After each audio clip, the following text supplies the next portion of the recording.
En la mañana de ese día, las Fuerzas Armadas concretaban sus planes para un golpe de Estado, ante la mirada atónita de la comunidad internacional. Pasado el mediodía, el Palacio de la Moneda estaba casi destruido e incendiado por las Fuerzas Armadas de Chile y con el presidente Allende muerto. Minutos antes, había pronunciado su póstumo discurso a la ciudadanía. Chile comienza una nueva etapa en su historia, la que por casi 2 décadas escribe oscuras páginas en medio de una Latinoamérica sembrada de gobiernos militares, todos formados en la Escuela de las Américas, institución que en el entorno de la Guerra Fría garantizó la fidelidad de las Fuerzas Armadas a la política exterior de Estados Unidos, utilizando como pretexto, en el caso de América Latina, el avance de una serie de procesos revolucionarios que cuestionaban la existencia misma del capitalismo. A diferencia de otras dictaduras de Latinoamérica, sembró las bases de otra de las caras del capitalismo, el modelo económico, ideológico y cultural llamado el neoliberalismo.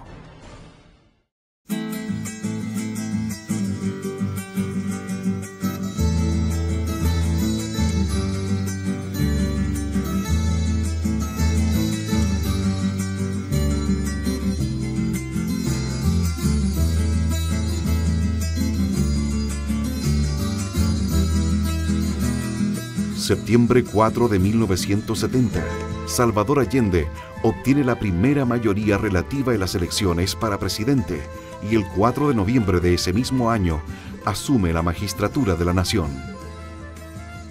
Comienza a aplicarse el programa de la Unidad Popular y el de las primeras 40 medidas. Se reanudan los vínculos diplomáticos con Cuba y otros países socialistas.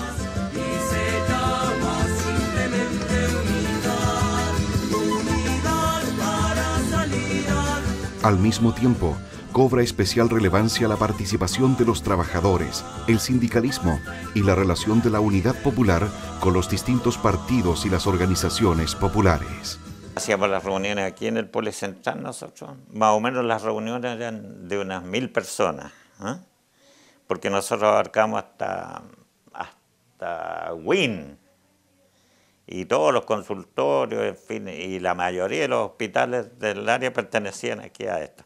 Eran más de 6000 trabajadores y las asambleas se juntaban ahí en el consultorio, 500 a cada momiacho le decíamos nosotros y 500 que eran upelientos a este otro lado. Y ahí empezaban las grandes discusiones. Entonces la derecha tenía sus oradores bastante buenos, en fin, y tiraban cosas bastante pesadas. Y nosotros teníamos nuestra gente que también iba parándole los golpes a los otros. Y a veces se armaban muchas grandes, hasta de combo y cuestiones, salían peleando los viejos. Se logró que la población por lo menos tuviera el abastecimiento, no faltaron remedios, no faltó atención médica, no faltó nada. Incluso hicimos muchos trabajos voluntarios, nosotros íbamos a atender a las poblaciones, salíamos hasta para los campesinos a atenderlos y llevábamos, habían unos carros grandes que ahí llevábamos de todo, fuera del médico, el dentista, el asistente social y todo eso. Había una vinculación bastante grande, muy buena. Es el gobierno que más reivindicó el salario docente. Dictó una ley especial para que los profesores pudieran tener un sindicato único nacional. Era el único sindicato único nacional que había en Chile. Las demás eran federaciones o confederaciones, pero el sindicato único nacional era el SUTE. Con Allende luchamos por darle el medio litro de leche a los niños y que la salud fue una promotora, fue la que hizo todo el trabajo de entrega en las poblaciones el mismo día 1 de enero de aquel año. Los reajustes fueron acordes con la necesidad de cada mes cuando se iba subiendo las cosas. Posteriormente se formó la JAP, Junta de Abastecimiento de Precios. Entonces, en toda la esquina de San Joaquín había un emporio grande, una bodega, como de una media cuadra, de todo tipo de abarrote. Y supimos que en la noche, tipo 3, 4 de la mañana, repletaban la bodega de una serie de otros lugares y escondían la mercadería. Entonces yo con la placa de la CUT abrimos, era un portón grande con unos tremendos candados, y entonces empezamos a llamar a la gente que iba pasando que se pusiera en una cola, a una fila, y al dueño, que estaban asustados adentro, no sé qué pensaban, los carabineros dijeron que no se preocuparan y que por favor se pusieran en la caja porque la gente le iba a pagar. Nadie se iba a robar nada. San Fernando es una ciudad rodeada de muchos poblados agrícolas, rurales. La gran mayoría de los trabajadores eran del agro y indudablemente que eso también nos motivaba a un trabajo en conjunto. Había mucha unidad entre los campesinos y los trabajadores de la industria, ¿no? Trabajamos en conjunto, los trabajos voluntarios, el avanzar en la cosa de la producción, luchamos contra el desabastecimiento que crearon, ¿no es cierto?, los opositores al gobierno. Indudablemente que fue una etapa muy, muy hermosa porque en todas las áreas había desarrollo. Se profundizó la chilenización que había hecho Frei, ¿no es cierto?, el cobre ya pasó a ser nacionalización derechamente. Se profundizó la reforma agraria con ninguna comparación a lo que había sido durante Frei. Hubieron, ¿cuántos? 5 o 6 millones de hectáreas, ¿no es cierto?, que se entregaron a los campesinos, un total de 10 millones. O sea, en realidad fue muy fuerte las transformaciones. Comienza la aplicación de la nueva economía. Se inicia la nacionalización de los bancos y las grandes empresas. Julio de 1971, el Congreso aprueba por unanimidad la nacionalización de los minerales de cobre. Por otro lado, se refuerza la participación de los trabajadores, quienes juegan un importante papel en apoyo de los partidos de la Unidad Popular. Sin embargo, a pesar del proyecto común de los trabajadores, existían diferentes posiciones políticas relativas a la visión que tenían los partidos y los mismos dirigentes sindicales respecto al gobierno de la Unidad Popular. Es un periodo de gran efervescencia. Si nosotros pensamos, los 1000 días, como se dice, ¿verdad?, están marcados por una efervescencia social y política que dio poco espacio a la reflexión orgánica y a la reflexión histórica, precisamente. Fue un momento de mucha acción, ¿ya? Y en ese contexto, la categoría conflicto, ¿ya?, cruzó, ¿ya?, todos los componentes de la estructura social y estructura política, y no estuvo exento de eso la clase trabajadora, contrastando, ¿verdad?, o conflictuada con una institucionalidad y un orden y una legalidad que establecía ciertos tránsitos, ciertos ritmos que no iban acorde con las aspiraciones legítimas populares. La CUT, en el gobierno del presidente Allende, fue, digamos, una organización que abrazó el proceso revolucionario y por tanto adquirió un fuerte compromiso, era como la pata de masa del gobierno. Por ahí pasaba la política social del gobierno, por la CUT. Para bien o para mal, digamos. Bien porque los trabajadores los sentíamos participando, bien porque los trabajadores teníamos espacio para discutir las políticas, pero complicado desde la mirada larga de hoy día porque perdimos autonomía. En esa época el sindicalismo era acompañado fuertemente por los partidos políticos, que abrazábamos indudablemente la misma idea central de la transformación de la sociedad chilena. El sindicalismo era profundamente comprometido con los cambios que el país necesitaba. En el sindicalismo también se daba la misma lucha política que se da en la sociedad. En la sociedad se separaba en dos grandes bloques. O estaba por las transformaciones socialistas o estaba defendiendo el capitalismo. Y eso se da también en el mundo del trabajo. Estas diferencias respecto del proceso revolucionario chileno se expresó de manera particular en la implementación y perspectiva de los cordones industriales. Y en estos 1000 días de la Unidad Popular es tan fuerte el movimiento popular, obrero, pero no solamente obrero, también poblacional, también campesino, también de mujeres, bueno, en fin. Es tan fuerte y es tan activo el nivel de lucha social, de lucha de clase, que tiende a desbordar, ¿no?, ese marco histórico que existió desde los años 20 y a desbordar los propios partidos que se reivindican de la clase obrera y a desbordar el aparato de Estado, el gobierno de Allende. Surgen ahí formas de poder popular, que yo llamo poder popular constituyente, es decir, surgido desde la base, desde la clase, para responder a problemas prácticos, por supuesto, por ejemplo, el boicot económico, los ataques por parte de Patria y Libertad hacia las fábricas, donde se organiza territorialmente, de fábricas a fábricas, de sindicatos a sindicatos, forma de poder obrero. Lo más constructivo en este sentido han sido los cordones industriales, creo. Para mí, por ejemplo, los cordones industriales particularmente eran órganos de doble poder, ¿no? Yo creo que eran bastante parecidos a los soviets que se produjeron en la Revolución Rusa. Eran organismos de doble poder que yo, por ejemplo, la participación que tuve en el cordón industrial ahí fue en el cordón San Joaquín, y nosotros los obreros teníamos plena conciencia de que teníamos que unirnos con los otros obreros para defender las fábricas, defender la industria, hacerlas trabajar. Habían reuniones regulares, periódicas, de coordinación de los trabajadores, de los obreros, para enfrentar a los patrones, para enfrentar la patronal. De los cordones industriales se ve que los trabajadores, que los obreros, veían claramente que la alternativa más correcta era la toma del poder, que había que tomarse el poder para solucionar los grandes problemas que afectan a la clase trabajadora.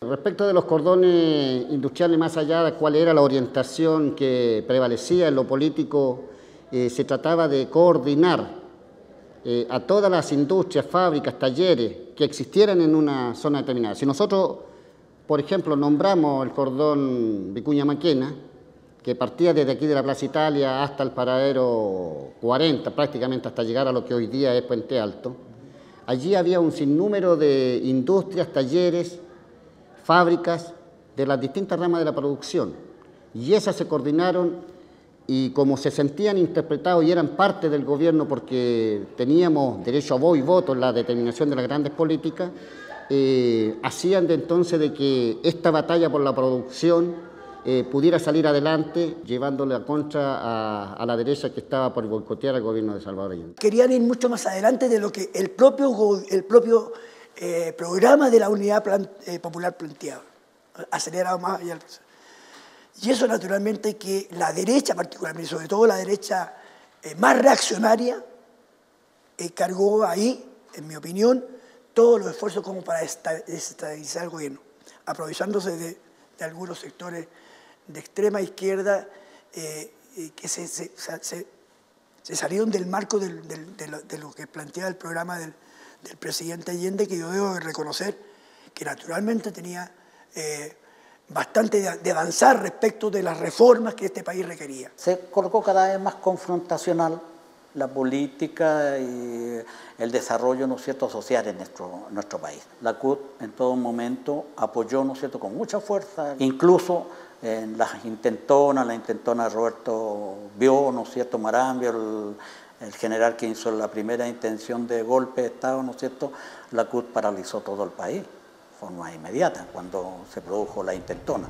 Una inminente amenaza, producto de una conspiración conjunta entre los poderes económicos nacionales y la intervención del gobierno de Estados Unidos, sería el detonante directo para uno de los golpes de Estado más cruento que recuerde nuestra historia.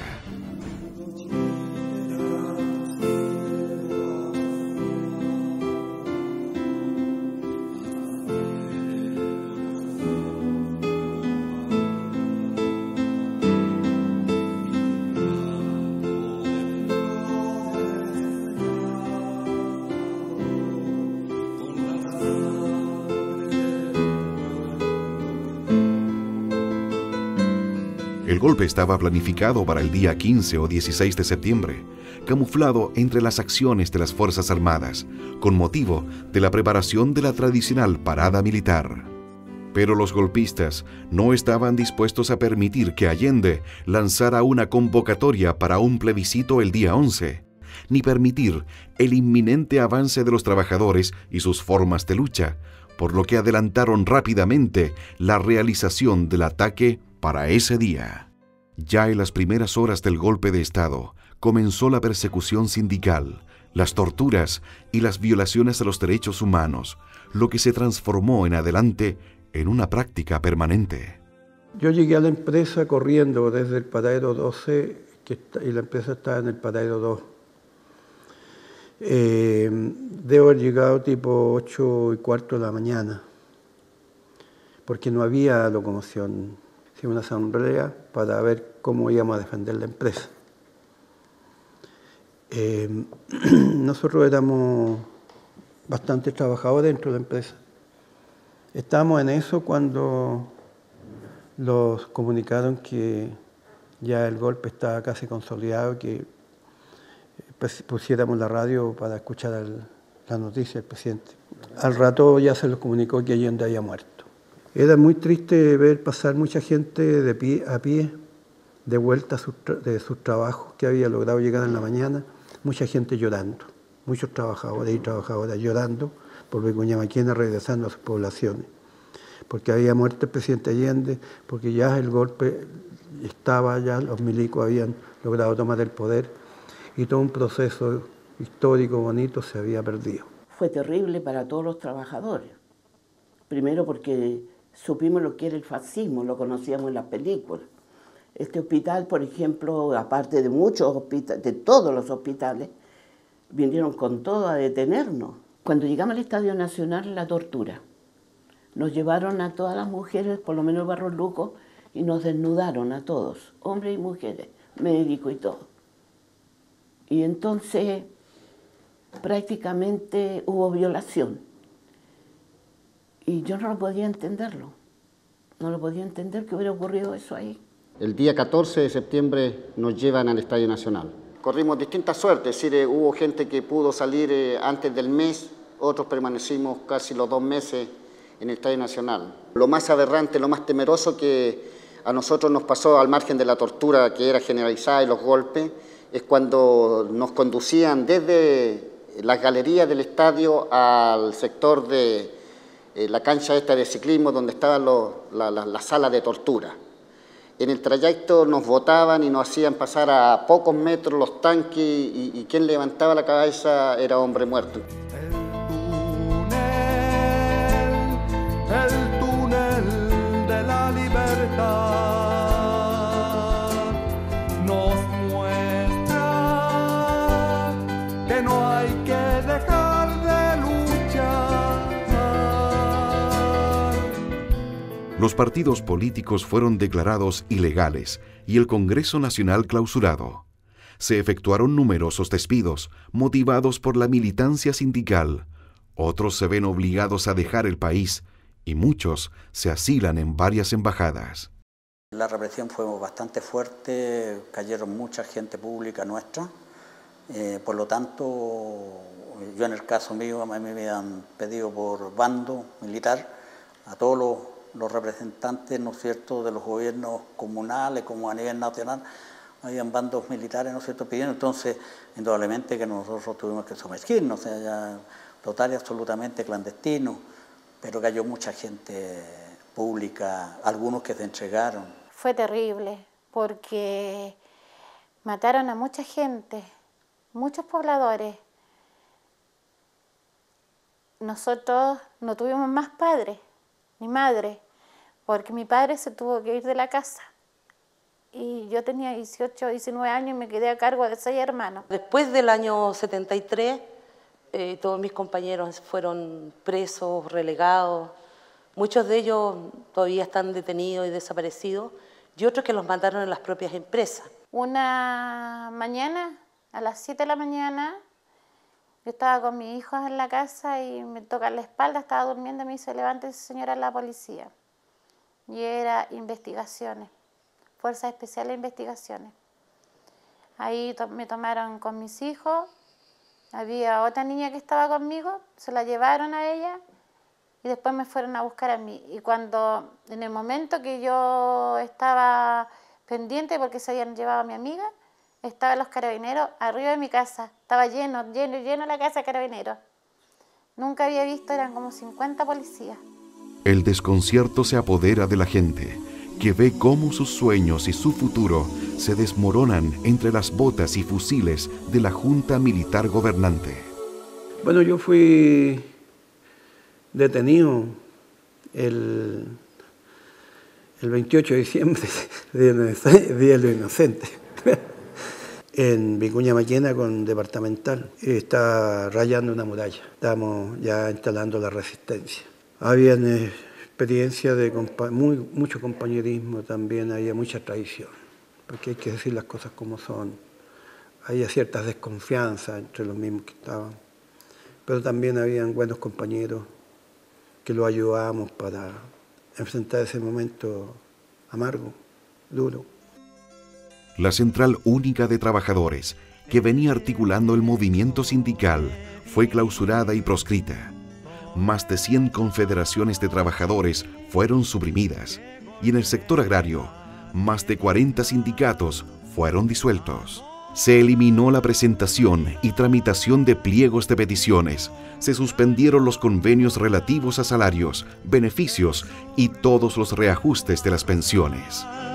El derecho de vivir en paz. Indochina es el lugar más allá del ancho mar, donde revientan la flor. Dirigentes sindicales, pobladores, estudiantes y trabajadores componen la larga lista de detenidos en los cientos de campos de prisioneros en todo el país. Otros se encuentran en la lista de fusilados o simplemente detenidos desaparecidos.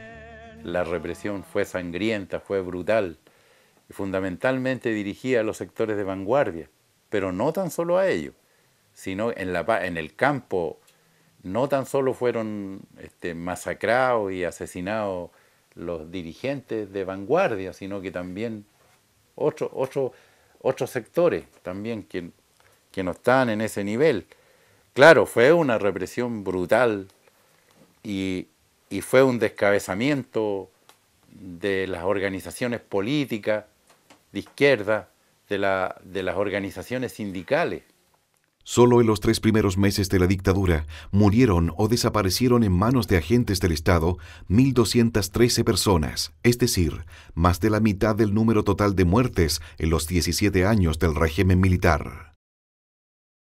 Así, los nuevos líderes militares generaron un clima psicológico de miedo, con dirigentes que emprenden acciones primordialmente defensivas para salvar sus vidas. Algo anda mal cuando miras el diario que en su portada trae la última foto del asesino, ese que es responsable del drama eterno, del que sufre la ausencia de un ser querido. Había que hacer algo. Era necesario organizar una resistencia con el fin de recuperar los desarticulados segmentos que quedaban del sindicalismo. Desde el punto de vista político, hay un intento también de desarticular claramente al movimiento sindical. Es decir, durante 4 o 5 años en nuestro país está absolutamente prohibido el derecho a huelga. Está prohibido el derecho a negociación colectiva. Inmediatamente después del golpe, la CUT y otras federaciones y grandes organizaciones sindicales son ilegalizadas. Es decir, la clase obrera se queda desarmada en su institucionalidad para enfrentar las políticas del golpe de Estado. A tal punto incluso que para organizar o para hacer una asamblea sindical había que pedir la presencia de veedores militares. Era poco lo que se podía hablar en esas circunstancias. Y desde el punto de vista subjetivo, hay una fuerte política, creo yo, de disciplinamiento de la fuerza laboral. La dictadura, por lo tanto, va a intentar, por un lado, liquidar toda la idea de la relación entre sindicatos y política. La política pasa a ser el enemigo, digamos. No solamente es la idea del cáncer marxista, la política es el cáncer. Pablo, que estás en la tierra, nutriendo raíces de la vida.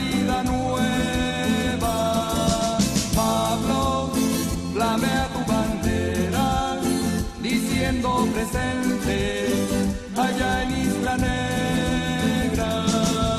Pablo, te recuerda el pueblo, pronuncia tu nombre en la... Se nos convoca a nosotros, a los dirigentes juveniles, a participar, a fortalecer los sindicatos.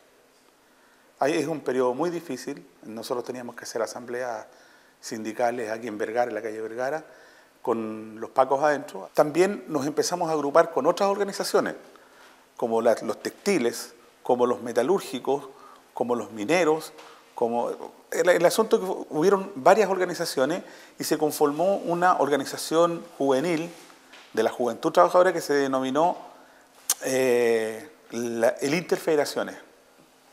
Ese Interfederaciones estaba dirigido por compañeros que venían del departamento juvenil de la vieja CUT. Y lo más desagradable que puedo decir es que todo ese conjunto de compañeros que fueron alrededor de 10 o 12 compañeros, 15 compañeros, están todos hoy día detenidos, desaparecidos.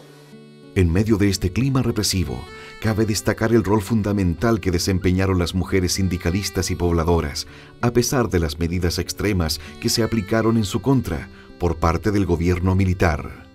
La organización FENATEC es declarada ilegal, por lo tanto se robaron todo, cerraron la organización, quitaron los vehículos, las cuentas bancarias y tuvimos que rearmarnos trayendo cosas incluso de nuestras casas, o sea, una banca, las máquinas de escribir en aquel tiempo, las llevábamos y las traíamos todos los días, hojas para poder hacer documentos.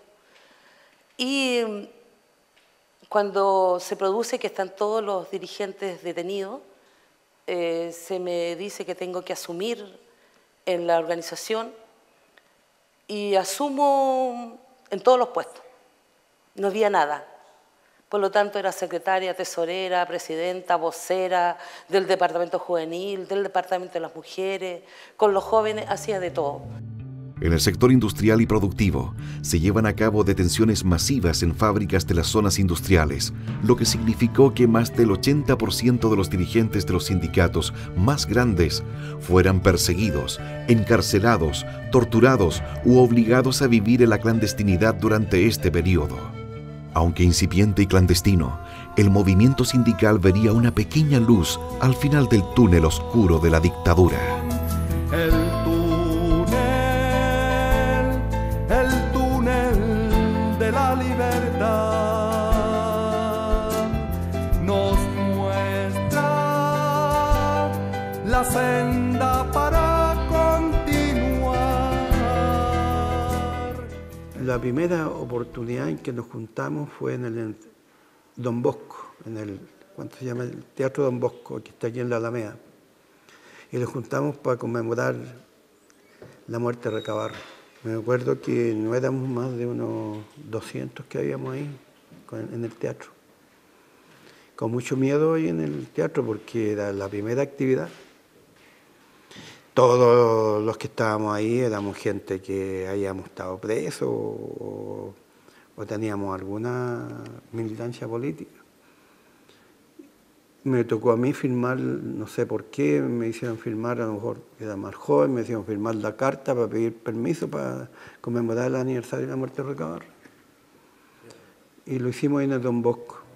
En muchos casos, dirigentes y trabajadores buscan la solidaridad de la Iglesia Católica y en otros, aprovechando el exilio, recurren a organismos internacionales como la Organización Internacional del Trabajo, OIT.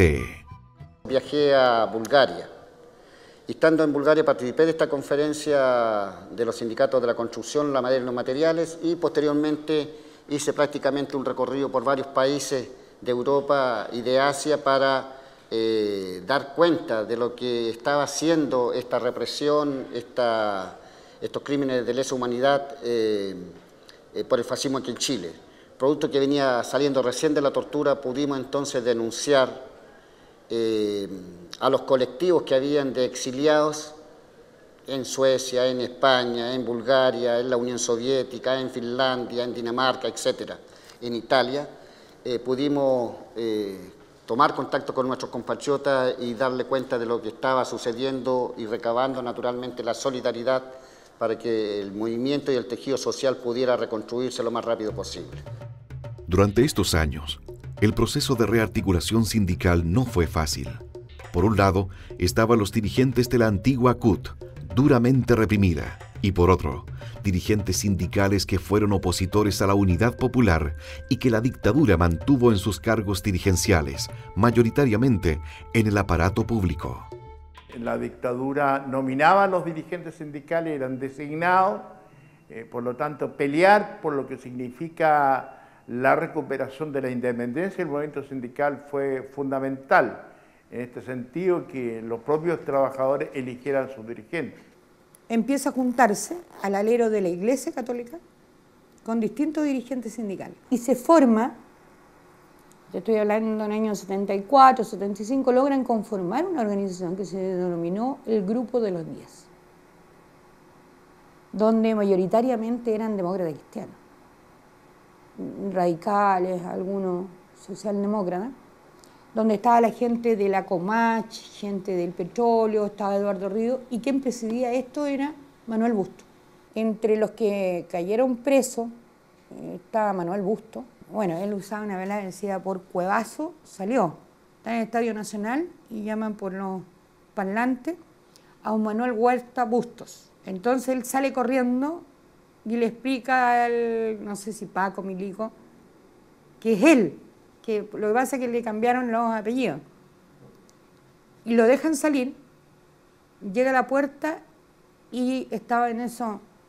Todo esto se da una confusión de casualidad. Y está el cardenal Raúl Seo Enrique, que iba todos los días preocupado los distintos presos a verlos cómo estaban. Y lo ve, porque lo conoce, ¿ya? Y lo sube al auto y lo saca. Los trabajadores y el pueblo, con el coraje como bandera, resurgen lentamente, pero con decisión, demostrando la capacidad de lucha que tuvieron durante los años más duros de la dictadura. La construcción en la cual aprendí mucho yo fue la columna vertebral de la resistencia en este país, porque tenía base de Arica a Punta Arenas. Compañeros de la construcción fueron la base para la entrega, las orientaciones en este país, ¿no es cierto?, las políticas en contra de la dictadura. Por eso que nos dieron duro también. Bueno, 7 dirigentes antes del 78, ¿no es cierto?, detenidos desaparecidos, dirigentes sindicales. En el caso del sector público, a nosotros Ferrocarriles fue tomado por las 3 ramas de las Fuerzas Armadas. Fue así como se empezó a generar un consenso en términos de poder gestar un boicot internacional del transporte contra Chile. Ese fue el primer, digamos, la primera acción que hubo en contra de la dictadura. Un sentimiento de dolor invade a muchos dirigentes y trabajadores, pero manteniendo el optimismo sobre el futuro del movimiento. Y empezamos, a pesar del golpe, a pesar del dolor, a pesar de la angustia, de la pena por los compañeros que habían muerto, a empezar a pensar cómo organizarnos, cómo dar la pelea. Primero pensando que era más corta, después sabiendo que era más larga y sabiendo que empezaban a quedar compañeros. Entre los aspectos relevantes de la resistencia fue la reorganización sindical y la difícil tarea de los dirigentes para reagruparse en medio de la represión. Luchar contra la dictadura fue extraordinariamente duro para los trabajadores en general. Tuvimos una cantidad de trabajadores asesinados durante el desarrollo, durante el periodo de la organización. El secretario general de la coordinadora, el primero, el compañero Gianelli, fue asesinado, está desaparecido hoy, y mantenerse entonces como dirigente sindical era un desafío muy grande contra la dictadura. Hubo estrecha relación entre el sindicalismo como protagonista y los partidos políticos que apoyaban con sus ideas. Los partidos políticos generalmente estaban en la clandestinidad. Ayudaba muchísimo con ideas, con propuestas, hacer documentos, coordinaciones, pero todo desde la clandestinidad. el movimiento sindical daba la cara. Sindicalismo, nosotros, con nombre, apellido, dirección. Cuando tenían que ir a buscar los presos, sabían a dónde tenían que ir a buscarlos y sabíamos cuando hacíamos una conferencia de prensa o convocábamos con nuestros nombres. Las primeras actividades de resistencia tenían un alto grado de ingenio y de espontaneidad. No nos podíamos juntar, no teníamos a dónde juntarnos. Entonces nos comunicábamos unos con otros y salíamos, hacíamos meeting, protesta relámpago.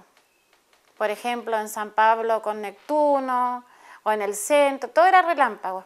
Así había, o sea, no, de diferentes partes llegaba un compañero, decía ya tal día nos juntamos a tal hora en tal parte y listo. A mí me tocó cantar en el Paseo Ahumada solo, subirme a uno de esos maceteros gigantes y ponerme a cantar para llamar la atención, para que después alguien dijera un discurso, que era 2 minutos, 3 minutos a lo sumo, y después virar, no había más.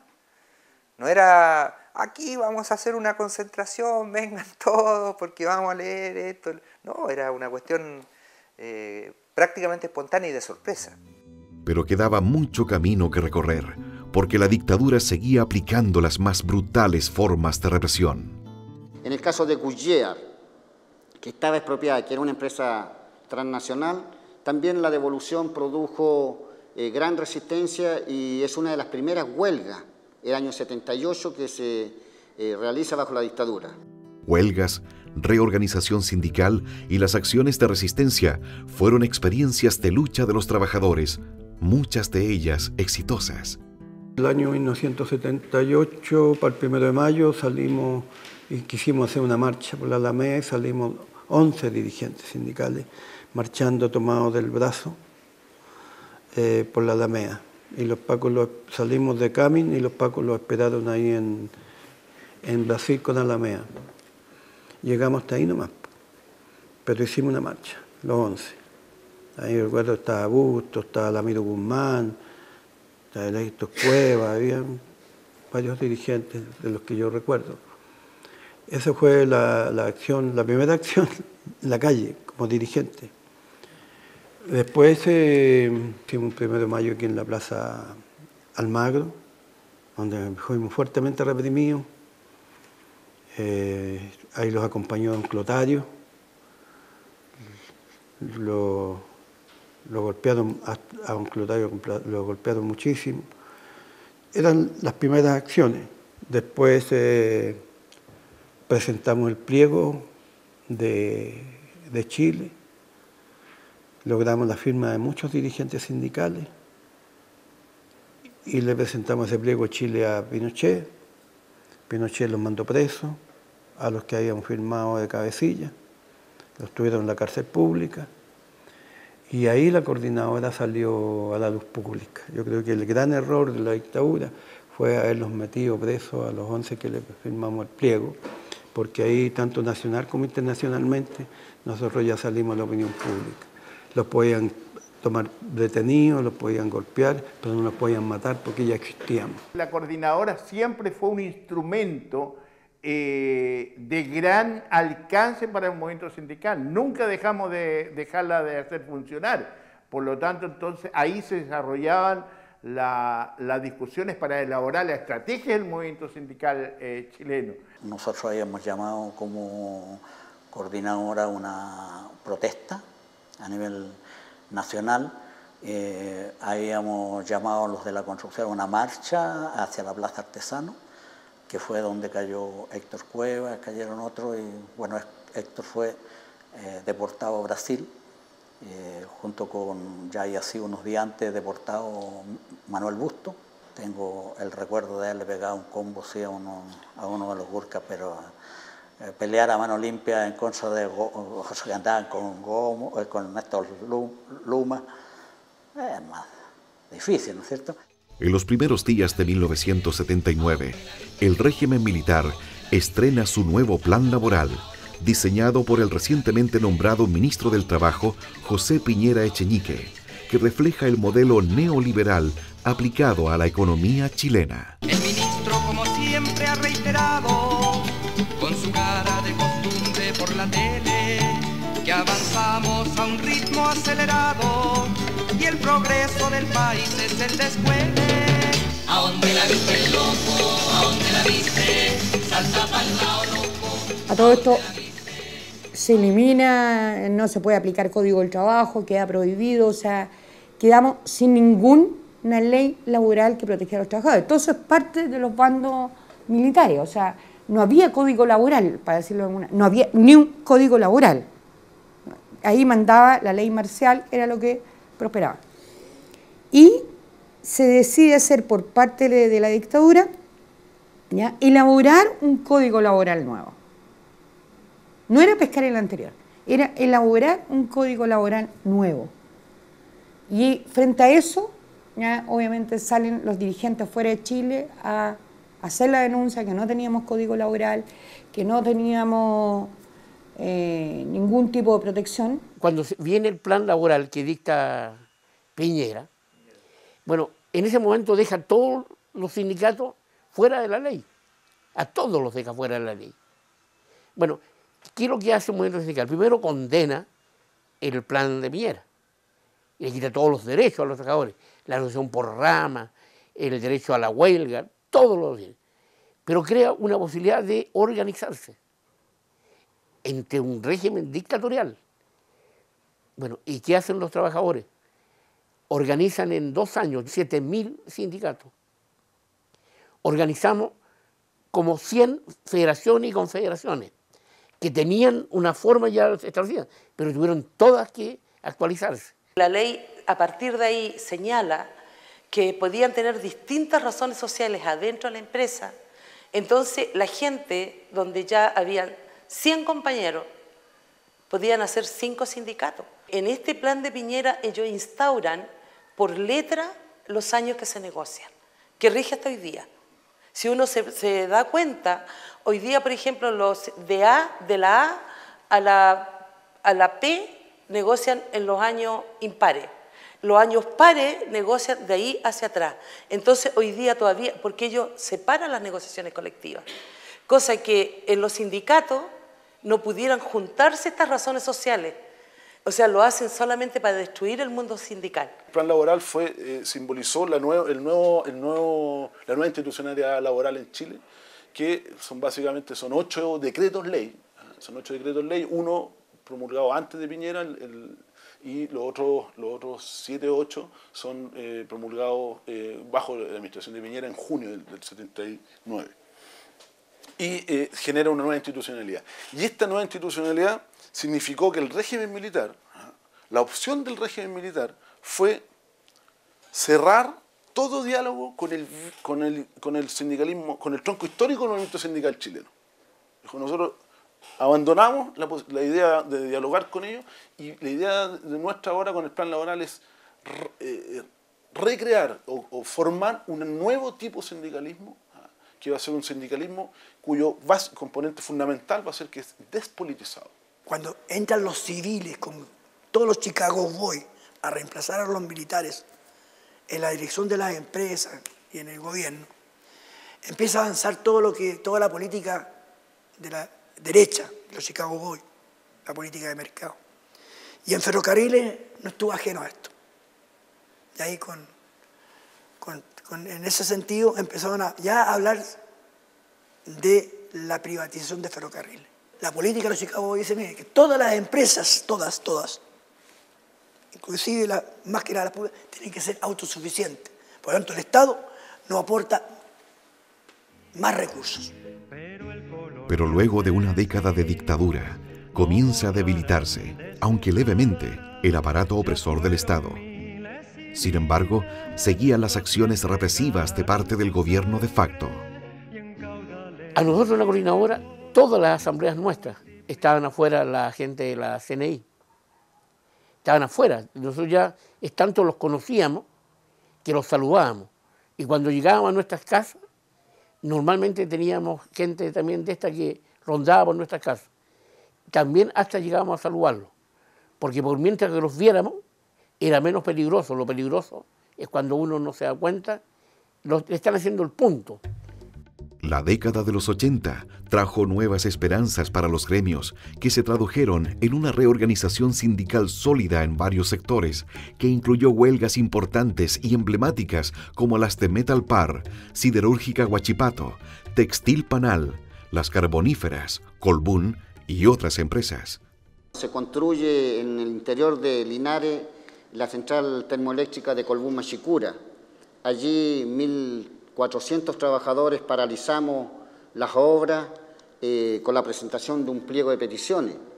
La justeza de nuestra demanda era tal hasta que el propio Mercurio, expresión máxima del fascismo en Chile, en un editorial llega a reconocer de que en realidad esta empresa francesa no respetaba la legislación laboral chilena, maltrataba desde el punto de vista económico y de condiciones de trabajo a los obreros. Por lo tanto, esa huelga que se inició, las primeras negociaciones en noviembre del año 82, se hace efectiva los primeros días, el 6 y el 8 de enero del 83, y sobrepasó lo que decía el plan laboral impuesto por José Piñera. Ese plan laboral decía de que cualquier huelga no podía durar más de 60 días, que si el día 59 no había acuerdo, el 60 había que volver, aunque fuera con las mismas o peores condiciones de trabajo. Sin embargo, permanecimos más de 80 días ocupado el campamento y las instalaciones de las faenas, hasta que definitivamente fueron despedidos los 1.400 trabajadores y muchos trabajadores cesantes del carbón vinieron a reemplazar a estos 1.400 trabajadores en Colbún Machicura. Hay que parar, hay que parar, hay que parar, a todo Chile hay que parar. Tal como venía ocurriendo desde los primeros días del golpe militar, la solidaridad internacional seguía apoyando a la población a través de los constantes llamados al régimen para que respetara los derechos humanos, lo que no tenía respuesta de parte de la dictadura. La represión era constante, los seguimientos eran de todos los días. Eran de repente algunas pequeñas golpizas en algunas partes del centro, los pacos te pillaban, eran golpizas. Y hubo un momento difícil que tuve que salir del país porque ya yo era el encargado juvenil de la coordinadora y se me pide desde mi partido que tengo que salir del país. Y salgo y no vuelvo casi en 2 años. Vuelvo en el 84. Y en el mismo septiembre, o sea, en agosto, septiembre, había muerto mi papá. Y cuando vuelvo no hallaban cómo decirme, no, pues se murió tu papá. Voy a buscar a mi compañera y me dice, ¿sabes qué? Se acabó. Entonces, esa es un poco la historia de lo personal, que son fuertes y que tienen que ver con ese momento de clandestinidad que uno vivió. Diversos acontecimientos tienen lugar en esta década, como la marcha del Día Internacional de la Mujer, que arroja 118 personas detenidas, varias de ellas relegadas. Por otro lado, en 1980, los sindicatos realizan una marcha para conmemorar el 1 de mayo, que convoca unas 3.000 personas, lo que fue considerado un éxito, dadas las circunstancias. 11 de mayo de 1983, se realiza la primera protesta nacional, impulsada principalmente por la Confederación de Trabajadores del Cobre, CTC. Para hacer una barricada se necesita una masa organizada y otra cosita. Es importante dejar en claro el objetivo de la cuestión. Planificando el mote con suficiente anticipación. Planificando el mote con suficiente anticipación. En primer lugar, hay que observar muy bien la esquina donde el Cahuín se va a realizar y determinar la necesidad de materiales sin que ninguno vaya a faltar. La recomposición obrera y popular tomaba forma y fue concretada con diversas iniciativas, entre ellas la utilización de los medios de comunicación del extranjero y la participación de los estamentos estudiantiles y artísticos en dictadura. Hay temas que son bien emblemáticos del transporte, uno de ellos, por ejemplo, El Muchacho, ¿no? Esa canción nace efectivamente de una actividad en la población La Victoria, donde entre otras cosas estaba animando don René Largo Faría, en un escenario con andamio grande, que quedaba más o menos a la misma altura de los techos de las casas de segundo piso, y llega la repre. Y nosotros que estábamos arriba del escenario teníamos una visión privilegiada, de mirar los pasajes, ¿cachai? Mirar para atrás, a los lados, y llega la repre con tutti. Micro, zorrillos por todos lados, tanquetas, y llega un oficial ahí, al frente del escenario. Y dice, esto se tiene que terminar. Entonces nosotros empezamos a cachar en ese instante que arriba de los techos habían compadres apuntando para abajo. Y detrás de los postes también habían compadres listos para la foto. Entonces, que obviamente era gente del frente. Entonces el oficial que iba a cargo mira y cacha, se da cuenta de que estaban con la mira puesta. Y mira para allá, mira para acá, mira para el otro lado y dice, bueno, pueden continuar, nos retiramos. Entonces, la letra de la canción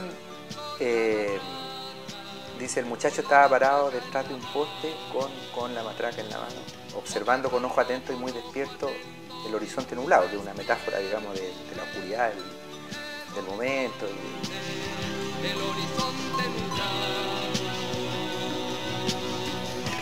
En agosto de ese año, Onofre Jarpa jura como ministro del Interior y al día siguiente se realiza la cuarta protesta nacional, la más dura y mortífera de todas las realizadas.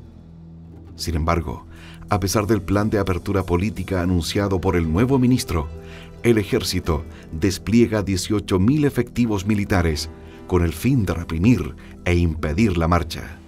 Llegamos entonces el año 83 a constituir el Comando Nacional, que fue presidido por el dirigente del cobre Rodolfo Seguel, producto de que Bustos estaba en el exilio. Entonces esa es la parte más fuerte del movimiento sindical, que convoca la primera protesta nacional el día 11 de mayo del año 83. Pero ahí fue todo el pueblo el que participó, y a medida que íbamos avanzando en el tiempo, la gente era capaz de manifestarse públicamente, con las manos peladas prácticamente contra carabineros fuertemente armados. La gente igual estaba presente en el Paseo Ahumada, en las poblaciones, las barricadas. Ese mismo mes se constituye la Alianza Democrática, cuyo objetivo es pactar con la dictadura una transición a la democracia, y poco después se forma la Unión Demócrata Independiente UDI, primera expresión política de la derecha simpatizante del régimen. La presión por tener una salida electoral se origina dentro del país, como también en la comunidad internacional, que recurre a una serie de acciones de solidaridad que fomentan el desprestigio del gobierno de facto. Pero después vino cuando se empieza un poco la apertura política y se entiende que en Chile van a haber elecciones. Había que trabajar fuerte por inscribir la gente en los registros electorales. La dictadura había quemado los registros electorales el año 73. En mayo de 1987 se abren los registros de votación por primera vez desde 1973, en preparación para la consulta nacional sobre el futuro del régimen de Pinochet. Se inscriben 7,5 millones de ciudadanos, más del 92% del universo, mayores de 18 años. En agosto de 1988 se constituye la Central Unitaria de Trabajadores. Así llegamos hasta agosto del 88, cuando el movimiento sindical da el último paso unitario, y que es la realización en Punta de Talca de la refundación de la central, que hoy día se llama Central Unitaria de Trabajadores, en reemplazo de la Central Única. Pero nos declaramos herederos en sus valores o en sus principios. Los resultados de la consulta nacional fueron los siguientes: 44,01% para la opción sí, y para la opción no fue de 55,99%.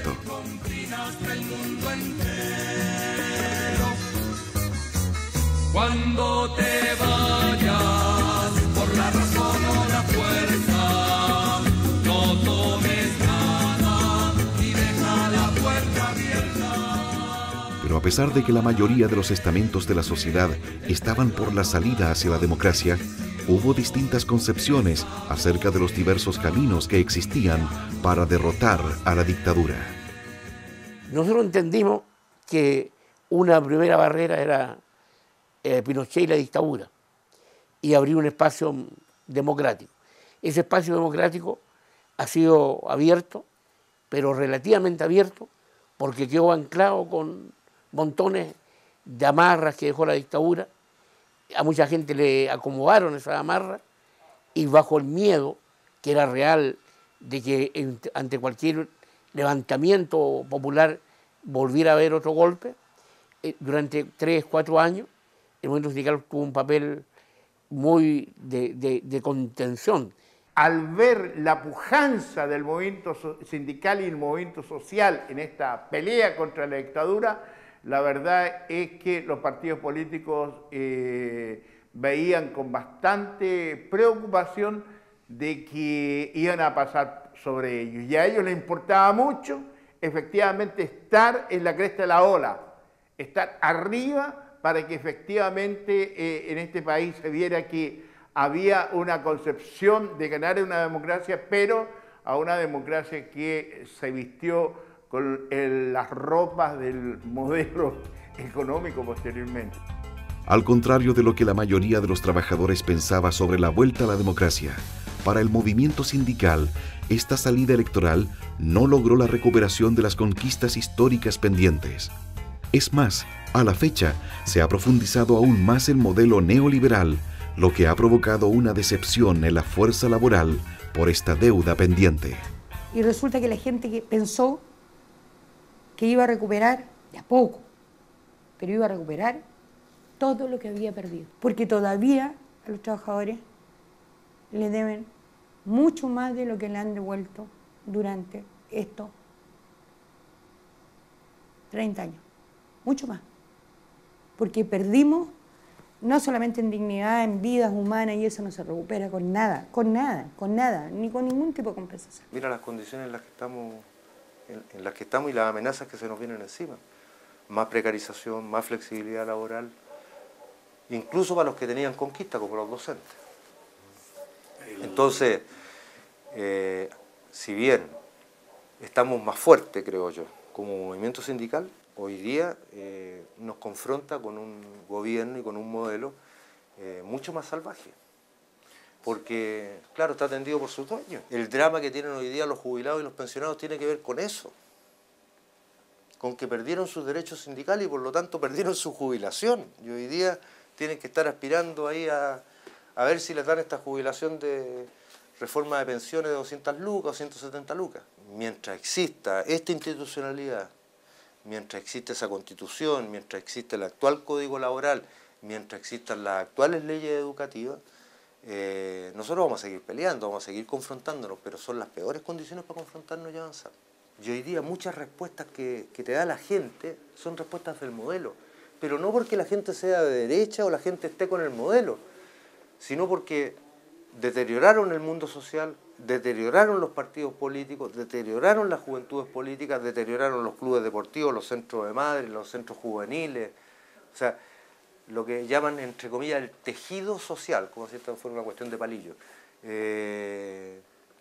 desapareció, y por lo tanto desapareció lo que sostenía desarrollo de conciencia en la gente. Contra eso se confronta el movimiento sindical. Entonces, si uno quiere evaluar cómo está el movimiento sindical, tiene que hacerlo en ese contexto.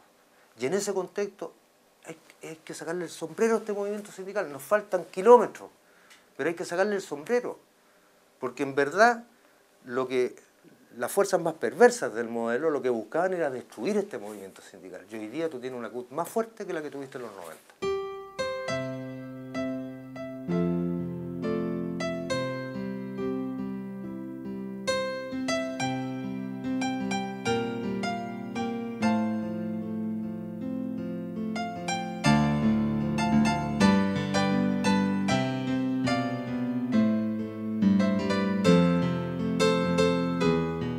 La noche oscura de la dictadura había durado casi 2 décadas.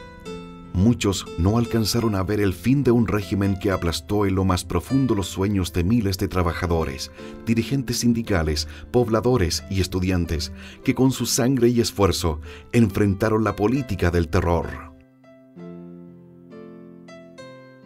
Ellos ya no están con nosotros. Muchos todavía no aparecen. Otros yacen bajo tierra, esperando que el tiempo les dé el descanso eterno, aguardando el justo homenaje que se merecen por su heroica y desinteresada entrega por lograr una sociedad más justa. Otros echaron raíces en tierras lejanas, donde fueron acogidos con cariño y allí se quedaron, mirando todos los días al sur, donde hay un país que les fue adverso, por el solo hecho de pensar distinto.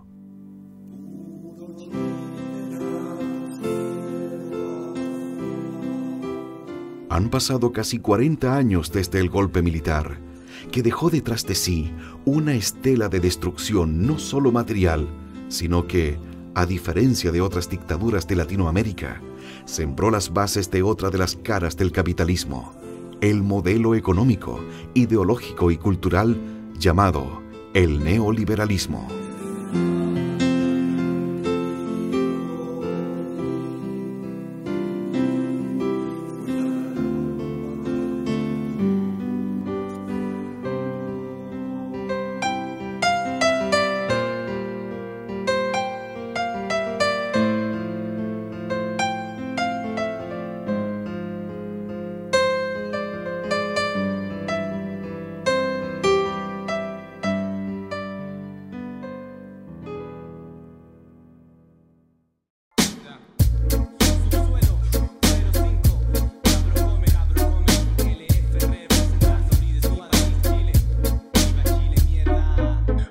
Me levanto en la mañana y no sé qué pasa. Veo la tele y noticias breves de lo que leo en los diarios, que son pura mentira. Lo que pasa es que la vida uno no se imagina, pero cambiando una historia sin fin en tu memoria. Son 24 horas mostrando la misma escoria: pobreza, drogas, muerte y destrucción, cesantía, virusida y hasta discriminación. Es lo que yo veo y lo que siento, pura impotencia. Todavía hay mucha gente que no cambia en su conciencia. Apariencia y violencia no conduce y el produce no lo lleva a nada. Cosas pasadas como lo del golpe, tan solo ellos pueden ver esto ellos solos. ¿Alguna vez has visto horizonte infinito? Los ojos de un niño borrosos, sollozos, que ya del frío a lo lejos un grito, nunca lo olvido. La muerte ya te acecha cada vez que tú te acercas, pero el destino no te busca, igual te encuentra. Le caso a tu madre donde vayas por la tierra, porque el cola de flecha que se encuentra en la tiniebla. Pidámosle al presi que se ponga con trabajo para la gente que está acá, para allá, para acá, la media caga en la casa de esa. Sale de la niebla porque esta fiesta empieza. ¡Salud! Quiero un país en que no haya pobreza, creo mi destino en que no sea sorpresa. Quiero que mi patria sea una canción, que la gente en Chile venga y luche por su honor. Quiero un país en que no haya pobreza, creo mi destino en que no sea sorpresa. Quiero que mi patria sea una canción, que la gente en Chile venga y luche por su honor. El montón de mierda que aparece y luego crece, solo observa los canales de la tele como el 13 o el 9. No me mueve ni un pelo de la cabeza. Jorge Castro de la Barra, un doctor terriblemente chanta, porque los niños de este mundo quieren ser, tienen sueños ideales por los cuales en creer y luchar cuando grande como yo y sus papás, defender nuestras ideas en contra de...